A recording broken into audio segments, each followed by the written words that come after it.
everyone. You all are members of the First Second Publishing Company. We are AditiB, RyeD, and Sophia, professional graphic novelists.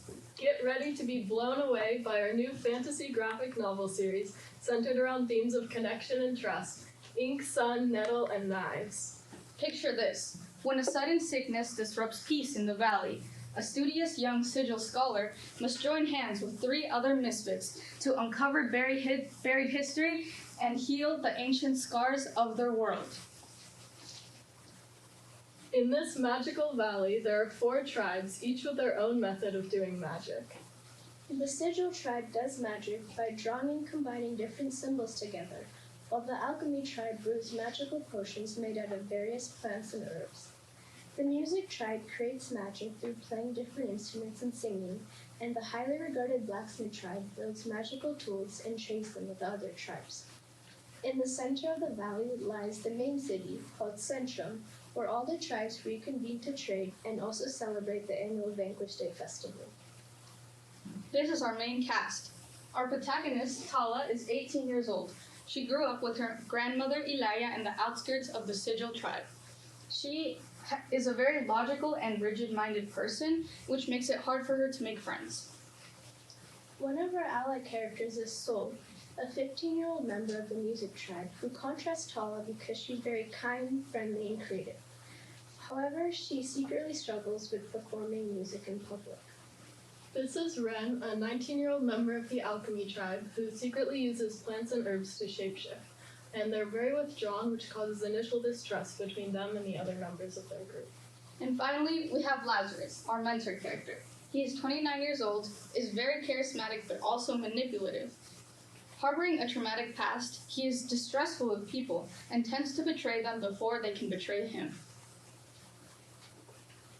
Our story starts right before the Vanquish Day festival, when elders of the music, sigil, and alchemy tribe, including Tala's grandmother, mysteriously begin to fall ill. The Vanquish Festival celebrates the day when all the tribes defeated the power-hungry cult leader Olani, who had committed a massacre. It's said that his heart is buried deep within Centrum, so every year the tribes gather here to celebrate their community.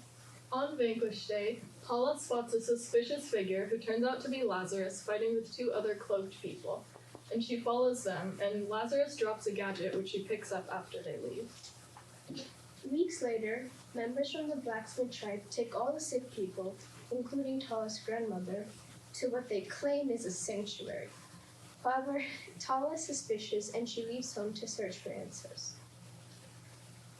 In Act 2, Tala meets Sol, and together they accidentally activate the gadget that Lazarus had dropped earlier, and discover that it's a compass, pointing them in the direction of the alchemy tribe.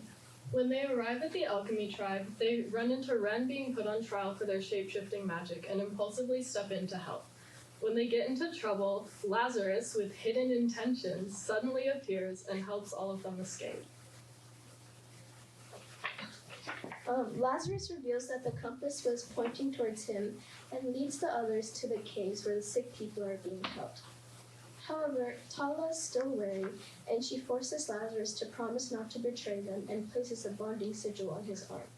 While investigating the caves, they find a mural that reveals there's actually a 5th way of doing magic, and with it, a secret 5th tribe, with Olani as their long-lost leader.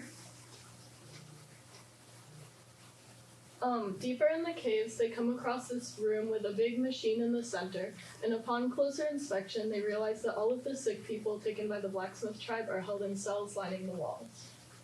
The group tries to free them, but accidentally set off an alarm and are ambushed by the cursed tribe. In a last-ditch attempt to save the kids, Lazarus confesses that he works for the cursed tribe, breaking the bonding sigil and severing the group's built-up trust in each other. Lazarus and Tala are captured, and that is where Act 2 ends. Dun, dun, dun! Yeah, and now our reflection. So up here is my stacked wood art project. It was inspired by the fact that our characters have a lot of magical potential within them. An integral part of our story is the fact that it's very character-driven. And to make sure that was executed correctly, we wanted to make sure our characters were diverse, that they were likable, and that they also played well with each other, played off of each other well. Some memorable moments from working on this project were staying back after school many days, and we even called on Google Meets for 3 hours once to be able to finish this project on time. We were totally focused 100% of the time. We had a lot of struggles with plot holes and kind of like tunnel visioning on specific parts of the plot instead of the overall plot, which led to our treatment originally being 16 pages long, and we cut it down to 9, which is better. But the message we'd like the audience to have is to take the opportunities you get to do difficult things. Because going through the scary stuff is usually what will give you the most meaningful and most long-lasting friendships. So take the first step. Even the small things can become a grand and magical adventure. Thank you.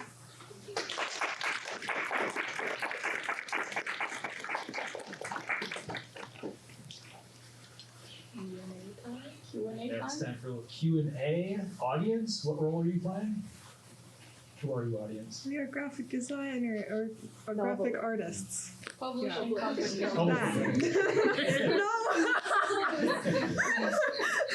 So cute. Graphic novelists, that's the word. Autumn? How many books will there be, and how will the story be organized into the books?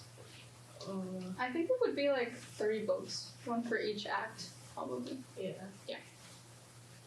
Yes, 3 books. How can we make toys from this? Well, you see, well, there are a lot of like different details that you can take. Like for example, something interesting is like the music tribe, like wears fashion like that like sounds, so like musical instruments on their clothes. So for example, you can make something out of that. Like of course you can make plushies out of our adorable characters.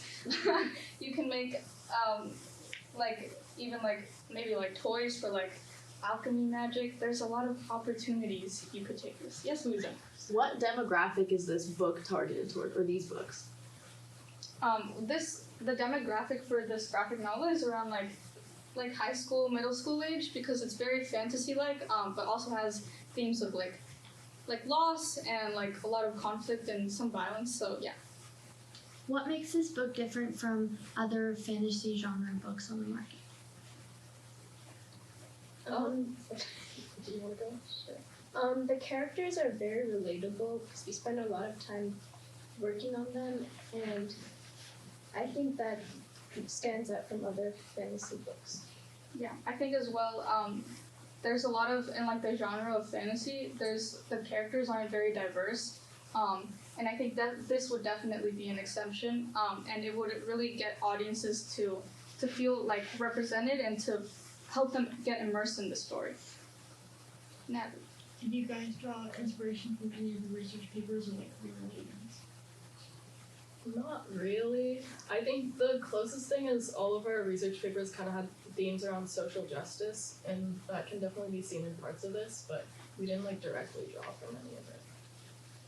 Tegan? What made you guys want to make it a graphic novel rather than an animated series? Since I feel like a music tribe could be really cool. Like when I heard that, I was picturing like a soundtrack.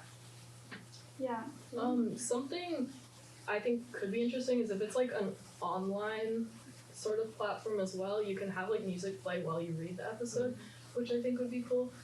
But also, I don't know, I just always wanted to make a comic. Yeah, I think, well, me personally, while I was, like, helping, like, build this story, I was very, inspired by this graphic novel series called 5 Worlds, and it's, like, really, really magical, and I don't know, I felt like the characters and, like, the themes really fit into that kind of thing, and I feel like the pacing would go really well in a graphic novel series. So what happens? Sorry, I gotta know at the end. What happens in the end? Do we tell them? Yeah, let's tell them.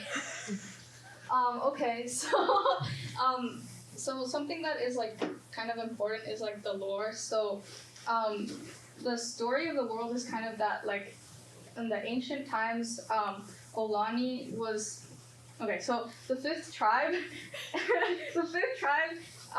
does magic by, like, manipulating life force. So, like, originally the only way to do that kind of magic was like to use the life within yourself and place it onto other things.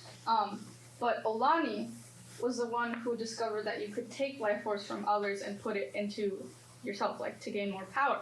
So he started building like a cult to help him do that. And the reason he committed a massacre, like a mass killing, was to like get all the power from all the different tribes and have like that tribe be like the one on top. Yeah, so basically, I mean, we left off when they found all of the sick people, and so they also got captured, so they have to somehow manage to escape, and then free the sick people and help them while also somehow defeating or like stopping the cursed tribe from their evil plans. Yes. Which supposedly is to revive the cult leader Olani so that he can lead their tribe again and bring them to power. And I think you mentioned this earlier, but it's said that the heart of Olani is buried under Sebchum, so that is likely where this big showdown will take place. Uh-huh. I just want to say the visual support was outstanding. You did a great job developing these pieces and using them to punctuate your pitch. And I just want to also tell you how much I appreciate all the enthusiasm, the clear passion, the movement and gestures, right, are on the stage. It's not something I specifically asked for, but you added that in there and that communicated that passion. So that was great. And the fact that you could all talk about your story and then just throw it over to another group and then like field a question from the audience and just not miss a beat shows that you know your story really well and that you're clearly very, very passionate about it and very proud of it. So you should be.